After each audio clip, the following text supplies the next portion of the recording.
Hello बच्चों, let's see the question. कह रहा है कि among the following group in arrange the following group in order of decreasing minus M effect. Minus M का मतलब क्या है बेटा? मेजोमेरिक इफेक्ट है जिसमें डीलोकलाइजेशन ऑफ पाई इलेक्ट्रॉन्स होता है बेटा, और माइनस का मतलब इलेक्ट्रॉन विड्रॉइंग इफेक्ट शो करे बेटा। तो सबसे ज्यादा कौन करता है बेटा? यहाँ पे देखिए, मान लीजिए मेरी रिंग लगी हुई है इस तरीके से, ठीक है। तो यहाँ NO2 लगा दिया, मान लीजिए मैंने इस तरीके से, ठीक है। इन NO2 लगा दिया तो सबसे ज्यादा इलेक्ट्रॉन विड्रॉ कौन करेगा? ये वाला ग्रुप करेगा, ये है ना। अगर इसको आप कंपेयर करोगे औरों से तो फर्क क्या है बेटा? नाइट्रोजन बहुत ज्यादा इलेक्ट्रोनेगेटिव है खुद अपने आप से, ठीक है। और साथ में बेटा दो दो ऑक्सीजन और लग गए, ठीक है। इसको कंपेयर करो बेटा, तो इसमें क्या दिक्कत आती है बेटा? C+1OH में यहाँ पे क्या करते हैं, ये आपस में पहले रेजोनेंस करते रहते हैं, तो इलेक्ट्रॉन तो ये भी विड्रॉ करता है, पर ये आपस में बेटा रेजोनेंस करते रहते हैं, इस कारण से बेटा इसकी कम होती है पावर।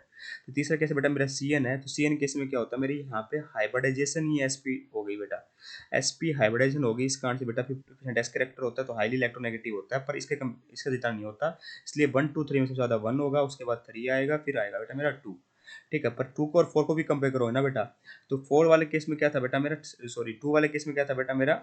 ये आपस में इस तरीके से रेजोनेंस करते रहते थे वो दोनों ऑक्सीजन, पर इसके केस में ये नहीं है। इस कारण से बेटा CHO COOH को ओवरकम कर जाता है।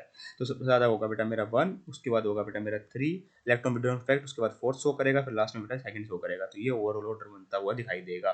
तो ऑप्शन नंबर 3 परफेक्टली करेक्ट है। I hope you got the answer. Thank you so much.